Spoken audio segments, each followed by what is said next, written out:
வள்ளுவர் சொல்றாரு, இயல்பினான் இல்வாழ்வான் என்பான் முயல்வாருள் எல்லாம் தலை. இந்த உலகத்துல முயற்சி சிறப்புடையவர்கள் அனைவரையும் விட தலை சிறந்தவன் யார் தெரியுமா?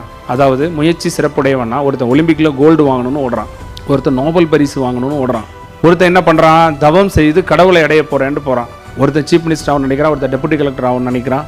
எல்லாரும் முயற்சி செய்து தான் இதுல ஜெயிக்க முடியும், உண்மைதானே? ஆனா வள்ளுவர் சொல்றாரு, இப்படி முயற்சியெல்லாம் எடுத்து ஜெயிக்கிறான் பாருங்க, அவனை விட தலை சிறந்தவர் இந்த உலகத்துல ஒருத்தர் இருக்கார். அவர் யார் தெரியுமா? அப்படி சொல்றாரு. நம்ம நினைக்கிறோம் வாழ்க்கையில சாதிக்கிறதான பெருசுன்னு நினைக்கிறோம்.